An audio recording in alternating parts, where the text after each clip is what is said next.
Fair trading का जो concept है ये हम सीखेंगे अभी। फेयर ट्रेडिंग का जो कॉन्सेप्ट है इसमें क्या आता है,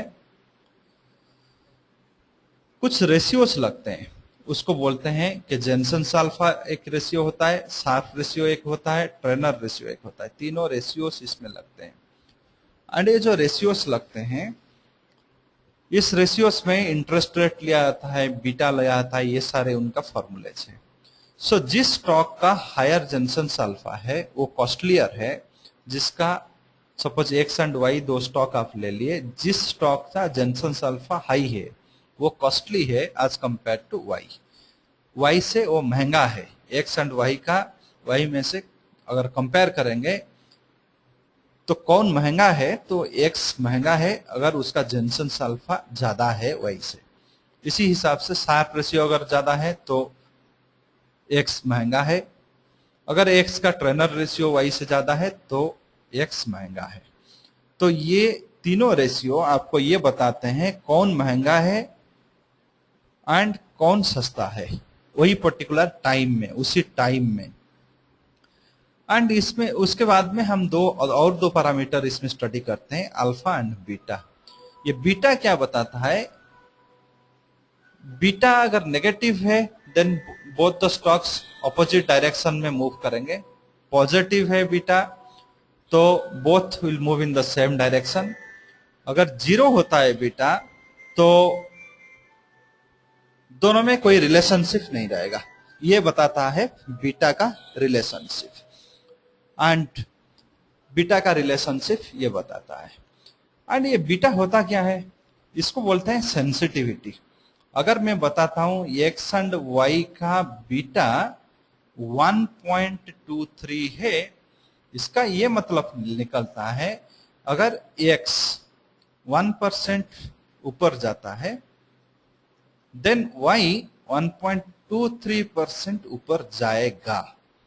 सो ये होता है उनका वैल्यू टर्म में कितना मूवमेंट होने वाला है, उसको बोलते हैं बीटा। एक्स अगर 1% ऊपर जाएगा तो वाई 1.23 जाएगा, अगर उनका बीटा है 1.23। तो उसी हिसाब से अभी देखेंगे कोरिलेशन। कोरिलेशन क्या होता है, ये जो कोरिलेशन पैरामीटर होता है इसको बोलते हैं रिलेशनशिप। ये एक +1 से -1 तक मूव होता है, पॉजिटिव 1 से नेगेटिव 1 तक मूव होता है। एंड हम लोग जब ट्रेड करेंगे हमारा ये जो कोरिलेशन है 0.6018 के ऊपर में होना चाहिए। सो जब ये पॉजिटिव से मूव नेगेटिव मूव होता है, ये बता रहा है इनका डायरेक्शन कैसे रहेगा, दोनों का रिलेशनशिप बॉन्डिंग कैसे रहेगा। बीटा बता दिया वैल्यू टर्म में, प्राइसिंग टर्म में कितना सेंसिटिव है एक दो मीन्स दोनों कंपनी। एंड कोरिलेशन बताएगा उनका मूवमेंट के बारे में, उनका रिलेशनशिप के बारे में। अगर एक ऊपर जाता है तो दूसरा नीचे आएगा, या एक ऊपर जाता है तो दूसरा भी ऊपर जाएगा। सो ये वैल्यू प्लस एंड -1 के अंदर में ही रहता है, एक स्केल के अंदर में ही रहता है। Positive correlation means both will move in the same direction, means दोनों एक ही डायरेक्शन में मूव करेंगे। नेगेटिव का मतलब होता है दोनों ऑपोजिट डायरेक्शन में मूव करेंगे। जीरो मीन्स उनका कोई रिलेशनशिप है ही नहीं। तो ये बन गया आपका जो theoretical Jensen alpha, Sharpe ratio, Treynor ratio and beta. ये जो बीटा आपको बता रहा है हर दिन का आपका मूवमेंट एक रहेगा, 1% एक्स जाएगा तो वाई 1.2% जाएगा, क्योंकि इन दोनों का एक्स एंड वाई का बीटा है 1.2। ये हर वक्त ये दोनों स्टॉक इसको फॉलो करेंगे इसका कोई गारंटी नहीं है, दोनों उसको फॉलो भी नहीं कर सकते हैं। मीन्स अगर दोनों इसको फॉलो ना करे तो क्या होता है, और दोनों इसको फॉलो ना करे तो इसमें क्या होगा, तो कुछ डिकपलिंग स्टार्ट होगा। कुछ वैल्यू दो रिलेशन ये बताता है, अगर रिलेशन ये बताता है बट दोनों इसको फॉलो करेंगे बोल के मार्केट में कोई गारंटी नहीं दे सकता, तो इसमें से एक वैल्यू क्रिएट होगा। दोनों अगर नहीं फॉलो किए इस रिलेशन को तो इसमें एक वैल्यू क्रिएट होगा, इसी को बोलते हैं बीटा डिकपलिंग। एंड ये जो डिकपलिंग जो है जब एक सैचुरेटेड लेवल में पहुंच जाएगा +2, हर दिन कुछ कुछ कुछ कुछ एक्यूमुलेट हुआ एंड सबको हम ऐड कर दीजिए, ये हो गया +2 और -2। तो ये जो लेवल्स निकला, इसी +2 एंड -2 जब हो गया तो हम सोचे कि हाँ बहुत ज्यादा डिकपलिंग हो गया, अभी थोड़ा सा दोनों में रिलेशनशिप बनेगा एंड ये डिकपलिंग जो है रिकपलिंग होगा, ये घटेगा। तो ये घटने का चांसेस को लेके हम कुछ ट्रेड अपॉर्चुनिटी, एक पेयर ट्रेड बनाए एंड उसमें से कुछ प्रॉफिट ले ले। तो इसी प्रोसेस को बोलते हैं beta decoupling pair trade method. ये जो प्रोसेस है इसी को बोलते हैं beta decoupling pair trade method. And इस beta decoupling pair trade method में ये जो beta decoupling pair trade method होता है, इस beta decoupling pair trade method में हम इंट्राडे कर सकते हैं, हम पोजिशनल ट्रेड भी कर सकते हैं। एंड ये जो कोरिलेशन जब फेवरेबल नहीं रहेगा, जो कोरिलेशन में बताया था, हर वक्त 0.6018 देगा बोल के कोई गारंटी नहीं है। ये फेवरेबल भी नहीं हो सकता है, कभी 0.5 देगा, 0.75 देगा। सो 0.6018 से 0.75 तक हमारा कॉन्फिडेंस है, हाँ जी, इसमें इसके अंदर में हम कुछ भी ऑप्शंस का हेल्प नहीं लेके भी ट्रेड कर सकते हैं। अगर 0.75 के ऊपर में चला गया तो 1 तक मैक्सिमम जाएगा 1, तो 1 का नजदीक हो गया तो इधर से डिके होगा रिलेशनशिप। तो यहाँ पे एक हेजिंग का जरूरी हो गया, 0.75 के ऊपर में हो गया। तो इस हिसाब से 0.6018 से अगर गिर के 0.5 तक रहता है तो हम बोलते हैं कि ओके हेजिंग करके थोड़ा ले लेने दीजिए, क्योंकि कोरिलेशन तो ऑलरेडी है बट फिर भी वीक है, तो हेजिंग कर लीजिए। बट इसके नीचे है तो ट्रेड करना ही नहीं है, ट्रेड करना ही नहीं है, ट्रेड आपको कोरिलेशन में नहीं करना है, आपको अवॉइड करना है उस ट्रेड को। सपोज आप ले लिए एक पोजीशन, कंफर्टेबल था, उसके बाद में 6018 से गिर गया नीचे, तो अभी क्या कीजिए, 6018 से अचानक ये 5 के नीचे में नहीं गिरेगा, तो कुछ टाइम देगा आपको। अगर गिरता है तो आप उस टाइम में भी हेज कर सकते हैं, नहीं तो आप वो ट्रेड से एग्जिट हो जाइए, थोड़ा सा लॉस जो भी आएगा बुक करके एग्जिट हो जाइए, कुछ फेवरेबल पेयर्स देखिए। तो इसी तरह का ट्रेड होता है, इसी तरह का जो स्ट्रैटेजी होता है इसको बोलते हैं कि, इसी तरह का जो टेक्निक होता है इसको पेयर ट्रेड बोलते हैं। एंड उसी बेसिस पे आप आज ICICI bank, bank Nifty, state bank of India bank Nifty, ये दोनों का ट्रेड आज आप इनिशिएट किए। इंग्लिश का सेमिनार में मैं आपको लिया था कि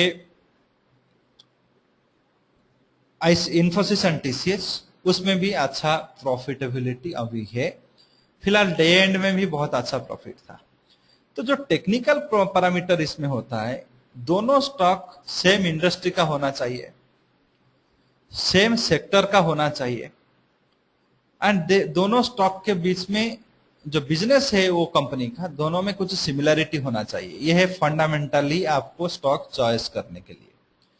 एंड दोनों का जो वोलाटिलिटी है उनमें 50% का डिफरेंस से कम रहना चाहिए।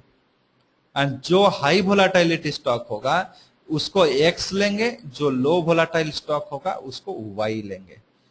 एंड दोनों में कोरिलेशन पॉजिटिव या नेगेटिव रहना चाहिए, जीरो नहीं होना चाहिए। ये सब है रूल्स, इसका जो नियम बोलते हैं पेयर ट्रेडिंग का, इस प्रोसेस का जो रूल्स होता है ये होता है रूल्स। दोनों में वोलाटिलिटी जो है 50% से ज्यादा डिफरेंस होना नहीं चाहिए। मींस अगर एक में वोलाटिलिटी 10% है, दूसरा में 15% से ज्यादा होना नहीं चाहिए, या 5% से कम होना नहीं चाहिए। एंड दोनों में से जो हाई वोलाटिलिटी स्टॉक है उसमें उसको एक्स लेंगे, जो लो वोलाटिलिटी है उसको वाई लेंगे। तो ये प्रोसेस आपको हो गया। उसके बाद में Jensen alpha, Sharpe ratio, Treynor ratio का भी मैं बता दिया, कोरिलेशन भी बता दिया। अभी क्या करना है, इसका जो थोड़ा देख लेते हैं, ये जो एनालिसिस का रिपोर्ट देता है। इधर में आप एक स्टॉक चूज किए, TCS, Infosys, Wipro, intraday analysis हम किए। एंड इन्फोसिस एंड टीसीएस में अभी कुछ भी ट्रेड नहीं बन रहा है इंट्राडे में। पोजिशनल में चले जाइए, पोजिशनल में देखते हैं क्या होता है। टीसीएस एंड विप्रो में कुछ बन रहा है, बट इधर में तो इसका टेक्निकल पैरामीटर्स देख लेते हैं। इधर में टीसीएस एंड विप्रो में, टीसीएस एंड विप्रो में टीसीएस का वोलाटिलिटी देखिए 32% है, ये 21। तो टीसीएस हो गया x, विप्रो हो गया y। तो इससे आपको पता चल गया who is x and who is y। उसके बाद में उसका देखेंगे, शार्प रेशियो टीसीएस का है -0.47, विप्रो का है पॉजिटिव। तो टीसीएस थोड़ा, टीसीएस का जो वैल्यू है, टीसीएस अभी सस्ता है विप्रो से शार्प रेशियो के हिसाब से। एंड जॉनसन साल्फा क्या बता रहा है, टीसीएस विप्रो का जो है जॉनसन साल्फा 2249, विप्रो टीसीएस का ये है। तो जॉनसन साल्फा के हिसाब से भी टीसीएस सस्ता है, ट्रेनर रेशियो के हिसाब से भी टीसीएस सस्ता है। नेट बीटा डिकपलिंग जो है 1.38 है, अभी 1.38 है। कोरिलेशन जो है 0.53 है। कोरिलेशन में आपको बताया था 0.5 से लेके 0.618 तक आप हेजिंग के साथ में ले सकते हैं। तो ये सारे इनपुट्स आपको मिल गया, डिकपलिंग भी मिल गया, सारे मिल गया। तो उसी हिसाब से ये आपको फाइनल आउटकम देता है, क्या आप ट्रेड करेंगे या नहीं करेंगे। अगर करेंगे तो क्या आपका स्ट्रेटेजी रहेगा। विप्रो टीसीएस में दो टीसीएस को बाई एंड विप्रो को सेल बता रहा है, बट कोरिलेशन फेवरेबल नहीं है, इसलिए बोल रहा है ये सस्पिशियस ग्राउंड में रखा है। 0.53 में हम इनिशिएट नहीं कर सकते, थोड़ा सा वेट करेंगे, थोड़ा कोरिलेशन को इंप्रूव होने दीजिए, थोड़ा बीटा डिकपलिंग और एक्सपांड होने दीजिए, तब जाके एंट्री करेंगे, तब जाके एक अच्छा वैल्यू बनता है, तब जाके एंट्री करेंगे तो कुछ फायदा होगा।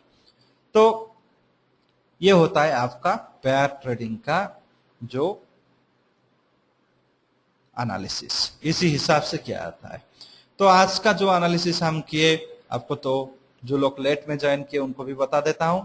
हम 11,550 में 11,550 में बैंक निफ्टी को बेचे हैं,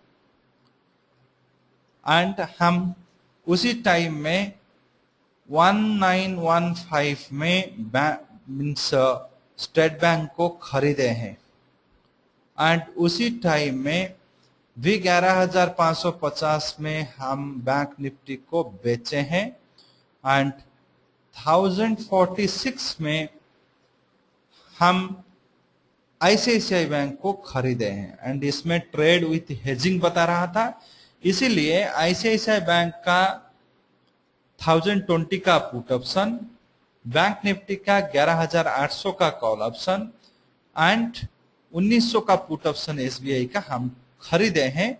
एंड इनका जो प्राइस है वही 45 151 में बैंक निफ्टी का हम खरीदे हैं, इसको 45 के आसपास में खरीदे हैं, एंड उसको भी 21 के आसपास में खरीदे हैं आईसीआईसीआई का पुट ऑप्शन। तो अभी फिलहाल देखेंगे तो बैंक निफ्टी एंड एसबीआई में हमारा थोड़ा सा प्रॉफिट है, बट एंड तक वेट करेंगे, कुछ प्रॉब्लम नहीं है। अगर पोजिशनल में भी इसको होल्ड करते हैं, क्योंकि पोजिशनल में भी यही डिसीजन आ रहा है। तो ये हो गया आपका पेयर ट्रेडिंग का। एंड जो ऑप्शंस का जो बना, आज पुट ऑप्शंस के साइड में हमारा ट्रेड बना, एंड पुट ऑप्शन के साइड में जो ट्रेड बना उसमें पुट ऑप्शन के साइड में जो ट्रेड बना है उसका जो टारगेट है वो अभी तक आया नहीं है। आप फिर भी ऑप्शंस का तो अभी डाटा चेंज हो गया, डाटा फिर से डाल के दे सकते हैं। बैंक निफ्टी का कॉल ऑप्शंस लिए हैं 11,800 का कॉल ऑप्शन, 11,800 का कॉल ऑप्शन हम लिए हैं, पुट ऑप्शन नहीं। 11,800 का कॉल ऑप्शन लिए हैं क्योंकि बैंक निफ्टी हम सेल किए हैं, इसलिए उसको प्रोटेक्ट करने के लिए कॉल ऑप्शन ही लेंगे। सो कॉल ऑप्शन ही लेंगे, पुट ऑप्शन नहीं। बैंक निफ्टी का हम सेल किए हैं, इसीलिए इसका कॉल ऑप्शन हम ले रहे हैं।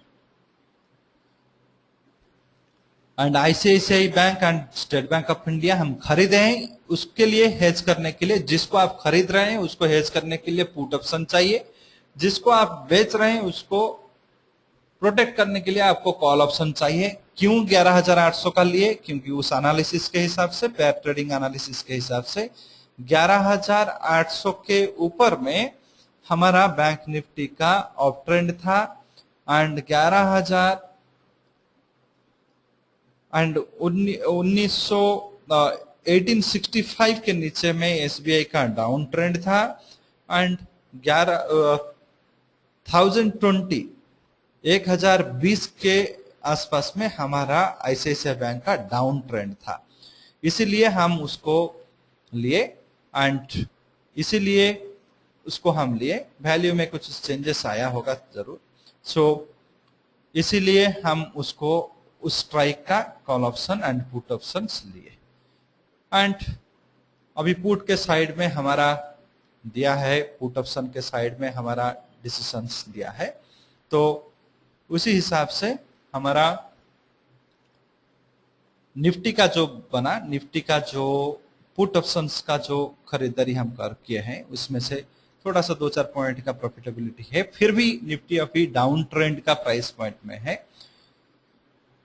हम इस ट्रेड को होल्ड कर सकते हैं, नहीं तो हम 2 पुट ऑप्शन 1 कॉल ऑप्शंस को भी खरीद के इसको होल्ड कर सकते हैं। अगर 5,904 जाता है तो हमारा 7 पॉइंट का लॉसेस होगा। मैं आपको ये बताया, अगर 2 put option and 1 call option 5,900 का आज के दिन के लिए हम होल्ड कर रहे हैं, तो 5,903 में 2 put option at the price of 109, 106 में मिल लिया था, एंड 174 में भी आप ये कर रहे हैं। कुछ 5,903 में 7 पॉइंट का लॉसेस देगा।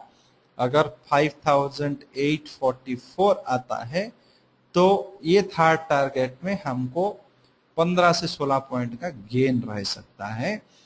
इसको भी हम देके ले सकते हैं, इसको भी हम देके हम इसी हिसाब से भी हम ले सकते हैं आज का ट्रेड। इंटरमीडिएट टारगेट एसबीआई का बनेगा 52, 54 एंड ये सब। ये कॉल ऑप्शन में क्यों लिया? क्योंकि हम अभी अप ट्रेंड का नजदीक में है, तो कॉल ऑप्शन हम इसलिए लिए क्योंकि अप ट्रेंड का नजदीक में है। 4 पॉइंट हम अप ट्रेंड से कम में है, 16 पॉइंट हम डाउन ट्रेंड से ऊपर में है। थोड़ा ट्रेंड क्लियर होके इसको ब्रेकआउट देने दीजिए, तब जाके हम लेंगे, तब ला के हम लेंगे। और एक बात भी मैं बता रहता हूं, जो लोग हमारा इंटीग्रेटेड टूल यूज कर रहे हैं उनको भी इंट्राडे ट्रेंड फाइंडर एक मिलेगा इधर में। तो थोड़ा सा अगर आप रिस्क लेना चाहते हैं ऑप्शन में अगर रिस्क लेना चाहते हैं, दो इसमें तो ट्रेडिंग एंट्रीज बता रहा है, बट जो अगर आप ऑप्शन में थोड़ा सा रिस्क लेना चाहते हैं तो आप ये भी कर सकते हैं। तो स्टॉक फ्यूचर का थोड़ा सा आप एनालिसिस कर दीजिए, up trend and down trend. इधर में अप ट्रेंड का जो आपका बनता है 1922 के ऊपर में अप ट्रेंड बनता है, ये प्योर ट्रेंड के ऊपर में बताता है। माइनर अप ट्रेंड 19 में बना, नेक्स्ट 22, एंड ये आपको 32 तक ले सकता है अभी। एंड 1912 के आसपास में आपका डाउन ट्रेंड मीन्स फेलियर ही होगा, एंड आपका डाउन ट्रेंड कंफर्मेशन होगा 1909। सो स्लाइटली कोइंसाइडिंग, इसमें अगर देखेंगे तो आपको थोड़ा सा कोइंसिडेंस तो आ रहा है 1906, 1925। तो अभी फिलहाल में भी आप ऑफ ट्रेंड में ही है। आप अभी खरीदना चाहते हैं भी खरीद सकते हैं, आप अगर खरीदना चाहते हैं तो भी खरीद सकते हैं। 41 रुपीज का स्टॉप लॉस लगा के आप खरीद सकते हैं। अब डाउन ट्रेंड में आप एंट्री नहीं हुए हैं, पर ट्रेंड एनालिसिस बताता है कि आप अभी 22 का जो कंफर्मेशन उसको तो क्रॉस कर दिए हैं, तो आपको 25 रुपया का तो जाएगा ही जाएगा, तो आप उसको भी ले सकते हैं। तो जो लोग इंटीग्रेटेड टूल यूज करते हैं वो लोगों के लिए आप ये कॉन्सेप्ट भी ले लीजिए, थोड़ा सा ट्रेंड भी देख लीजिए। ट्रेंड देखने में कोई हानि नहीं है, तो थोड़ा आपको पता चल जाएगा कि क्या है ट्रेंड अभी। Index versus stock is not a fair trade mister Arindam. ये जो टाइम वैल्यू है बहुत ज्यादा टाइम वैल्यू हो गया। सिंडिकेट में सेल किया, देना बैंक में बाई किया, उसके हिसाब से 115 का कॉल ऑप्शंस में बाई किया एंड 6750 का पुट ऑप्शन भी बाई किया। अभी इसको थोड़ा सा ऑप्टिमाइज करने के लिए मैं क्या कर रहा हूं, उसका जो ऑफ ट्रेंड है सिंडिकेट का जो डाउन ट्रेंड है 109 में रहता है, तो मैं एक नियरेस्ट स्ट्राइक देखूंगा। 109 में उसका रहता है तो 107 रुपया एंड 50 पैसा का पुट ऑप्शन देख रहा हूं, 1 रुपया 30 पैसा में चल रहा है। 110 का पुट ऑप्शन देख रहा हूं तो 2 रुपया 2 रुपीज एंड 40 पैसा 3 रुपीज 10 पैसा में वो ट्रेड हुआ है। तो कुछ प्रॉब्लम नहीं है, 109 में उसका डाउन ट्रेंड स्टार्ट हो रहा है, सो कुछ प्रॉब्लम नहीं है अगर मैं इधर से एक पुट ऑप्शन 110 का बेच देता हूं। 110 का पुट ऑप्शन एक बेच देता हूं इधर में, 110 का पुट ऑप्शन एक बेच दिया, सेल कर दिया इधर में। 3 रुपया 10 में गया है, 2.75 में डालिए, देखते हैं जाता है तो जाने दीजिए। एंड 73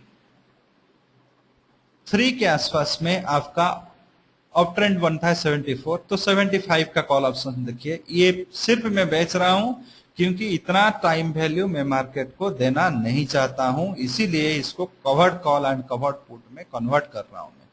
कॉल ऑप्शन भी 150 1 रुपया 50 पैसा एंड 1 रुपया 60 पैसा में चल रहा है, तो इधर में भी इसको भी सेल कर दे रहा हूं मैं। सो सेल एक 75 का कॉल ऑप्शन में सेल किया इधर में, इसको 1 रुपी 65 पैसा, 1 रुपी 50 पैसा में 160 में चल रहा है, 1 रुपया 50 पैसा पकड़िए। तो इस हिसाब से जो प्रीमियम में दिया उसी हिसाब से मैं इसको ले भी आया, इक्विवेलेंट प्रीमियम में मार्केट से ले भी आया। तो इसलिए जो प्रीमियम में मार्केट को दिया वो प्रीमियम में ले आया। इसी हिसाब से अगर आप देखेंगे तो मेरा पोजीशन भी प्रोटेक्ट हो गया एंड मेरा प्रीमियम भी कुछ नहीं लगा, एंड पोजीशन भी प्रोटेक्ट हो गया, प्रीमियम भी कुछ नहीं लगा। एंड इसमें भी आप maximum profit and maximum loss भी आप इसका कैलकुलेट कर सकते हैं। जिस तरह से इन्फोसिस टीसीएस का पोजीशन बना था इसी हिसाब से ये भी बन गया।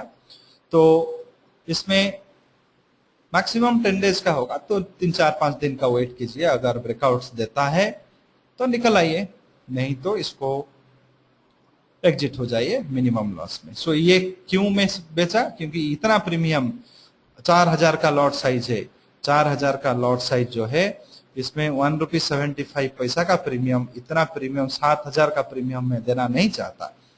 एंड इसी हिसाब से 3 रुपया 50 पैसा का इधर में जो है 2000 का लॉट साइज है, इसका प्रीमियम भी इतना 14000 का प्रीमियम मैं देना नहीं चाहता। इसीलिए एक हायर स्ट्राइक उसका 109 में डाउन ट्रेंड बनता है तो 110 का पुट ऑप्शन बेच दिया, 74 में इसका अप ट्रेंड बनता है तो 75 का कॉल ऑप्शन बेच दिया। तो बेच के मैं इधर से निकाल लिया वो प्रीमियम्स को, 14000 का जो आउटफ्लो था उसमें से कुछ इनफ्लोस ले आया, मैक्सिमम इनफ्लोस ले आया, तो मेरा टाइम वैल्यू गया नहीं। फिर भी मेरा प्रॉफिटेबिलिटी जो है वो प्रोटेक्टेड रहा। इसमें प्रॉफिटेबिलिटी जो है प्रोटेक्टेड रहा।